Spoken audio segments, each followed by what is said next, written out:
Hey guys, Felicia here. I know it's been a minute and Chris is doing a fabulous job with picking episodes that were impactful. I hope that if you're listening for the first time or re-listening, that you're actually getting something out of previous episodes while I work on new content that will be coming. I have no date yet, but I want to say soon. But there's a lot going on. And so today, I'm going to do a quick update episode to let you guys know what's happening with me, with the show, with the podcast. This is where I'm just going to be my trill ass self. So let's get into it. Number one, I want to let you guys know that I am going to be on the Fulltime Black Woman podcast. That episode drops today, July 25th. I'm really excited about this episode. I can't wait for you to hear me with the ladies of the Fulltime Black Woman podcast. So y'all know what time it is. But we can go ahead and get started with those stats for that ass. Hey, stats for that ass. We bringing you the facts with some stats for that ass. Stats for that ass. It's crazy on Zoom. We can never do it the before, but Yeah. We good. yeah, Felicia just got up in there. She asked to be a part of that stats for that ass. We'll see if we can keep some of that audience. Yes. All right. So check this out, Felicia and Elise. All What's right. up? So while 76% of Black women who work full time were surveyed by LinkedIn this January believe diversity and equality are important to the senior leaders at their workplace, nearly 40% find that it's more talk than action, and their companies have not made any material changes to policies or culture. Y'all know when all that stuff was going down last summer, 2020, all these companies saying, going forward, we're going to make sure that you have this. We're going to promote this, promote that. I ain't seeing nothing. Nothing, zilch, nothing at all. Not a bit. Nothing at all. So women of color are far more likely than their white female peers to experience microaggression, harassment, and a lack of support from their managers. And yet, corporate efforts to support women in the workplace mainly focus on the needs of white women. Trigger. Trigger. Come on there. Come on there. But I mean, you know what's sad is that you can have all the surveys in the world, but you just telling us what we already know. Like True. Are we surprised? No. They are just phenomenal. I love them. I love what they're doing.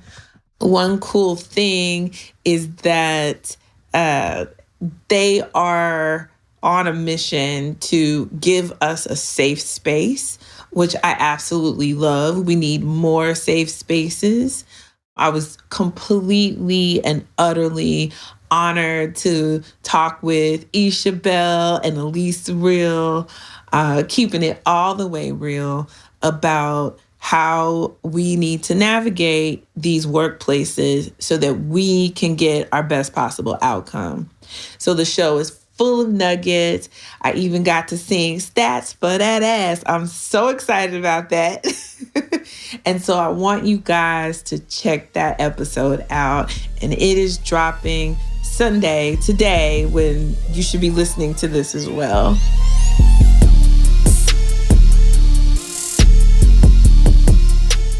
The other thing is, as I've shared with you guys, my new job is fully remote. And so what that means is that I have some opportunities to, figure out life things like, number one, health. Working from home, I didn't take full advantage of 2020 because I was stressed out because of everything that was going on. But now that we've kind of settled into the pandemic life, I'm realizing I need to refocus and rebalance, which is part of the reason why I'm taking this extended break from the podcast, is to, one, onboard and get up to speed in my job. I'm still within the first 6 months. But then two, I really need to focus on being the best me that I can be, because I can't pour into anything unless I'm at my best. And earlier this year, after, being laid off and starting a new job, it just was a lot. And I needed to take a step back and focus on getting myself in a really good place spiritually, mentally, physically. And so that's the journey I'm on. I ask for grace and love and prayers at this time. I am taking a few coaching calls here and there, but I'm not into my full-time coaching practice either, because I am taking a bit of a break to refocus, recharge, and re-energize. As my good friend Arena, friend to the show, who's been on the show, even taking over an episode about wellness, it's important for us to be well. We can't do well unless we are well. And so I needed to take some time to get well. And I'm doing that. It's a journey. I have lost some lbs, though. I'm very excited. And I'm continuing to do so. Right now, it just doesn't look like I have, because I got a whole lot of lbs to lose. But we're making progress. So there's still no love life. But I'm not focused on that either. One thing I've learned that I want to share with you guys as you're trying to balance, work and life, put your life first. Like, one of the biggest mistakes that I've made is that I hadn't put my life first. I've been chasing dollars and chasing this, I don't know if it's even my dream, like go to school, get a good job. I've been chasing good jobs and chasing the money, because that's, to me, what a good job meant. And money seems like it's security, but I think it's a first world problem when you take a step back and realize, like, money ain't everything. Money is a lot of things when you don't have it. Like, I recognize that because I come from absolute poverty, didn't have much of nothing. And now I pay so much more in taxes, like 3 times more in taxes than my mom made a year. And that just goes to show you, that don't mean I'm making like millions of dollars. That just means that's how little she made. Like, there were many, many years when I was growing up that my mom didn't even make $10,000 a year. Like, she made $7,000 something a year as a teacher's assistant, a paraprofessional. So we had very little. And I'm very proud, and I hope I made her very proud of all the work that I've done and all the people who've helped me on this journey to be a professional and to be in the workplace. It's amazing to me how many of us are just products of prayer. And we are the prayers of our grandmas and mimas and aunties, and just, it's amazing. And yet, juxtaposed against that is all the trauma that we go through being in these spaces that were never designed for us. And that weighs on me. And I really, really, really want to remain committed and focused to helping us take our rightful place in the spaces that weren't meant for us, but our ancestors built this shit. So it should be ours. Brass tacks, right?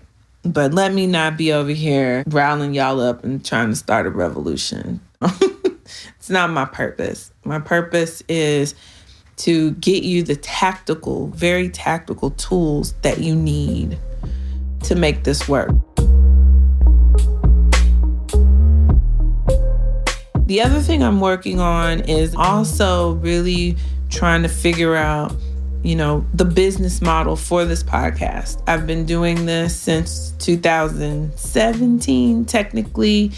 2018, it became a full-fledged podcast, but in 2017, it started as an internet radio show in Dallas. And so I'm really working on, how do I add value, deliver value, but also how do I extract, monetize? Because if I am able to do that, then I'm able to put more into it because I don't have to work a full-time job in corporate per se. So working on those things.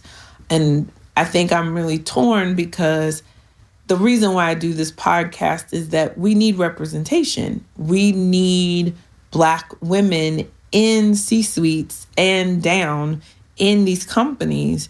We need diversity and real diversity and real inclusion and real belonging and not this performative bullshit that we're seeing since George Floyd died.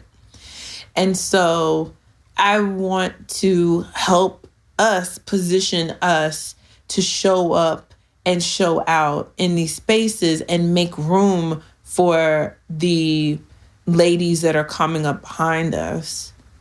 And shout out to people who are not Black women who listen to this show, because it must take a lot because this show really isn't for you. And so although you're welcome into this space, understand this space is not for you. Doesn't mean you can't come here, but you come here and you sit over there and you listen and you learn. Okay?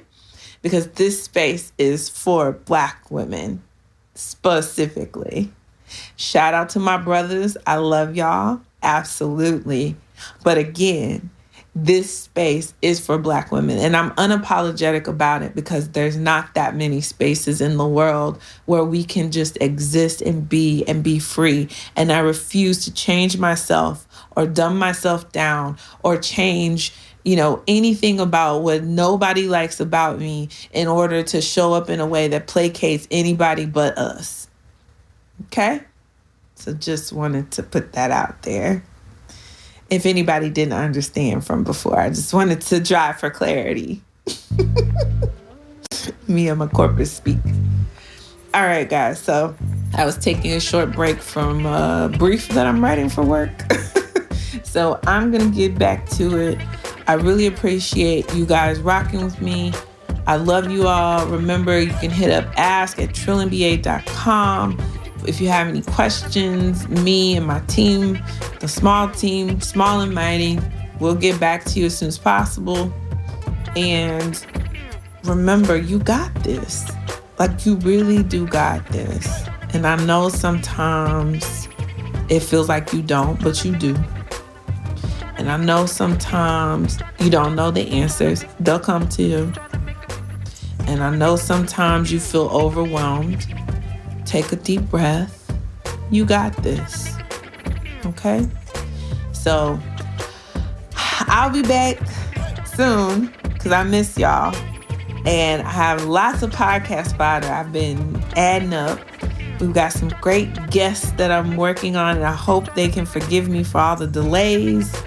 And as soon as I get myself situated, because, the storm really complicated my life. The storm in Texas in February, it's been complicated, and I'm still trying to figure out what I'm doing. So bear with me, y'all. But anyway, I love you guys. Have a great week, and I'll talk to you soon. The Trill NBA Show is a Fair World Corp. LLC production. Executive produced by Felicia and Rose Inuha. Sound design and editing by Chris Mann with Podshaper. Theme music is Kick Push by Ryan Little. Keep it trill every day, y'all.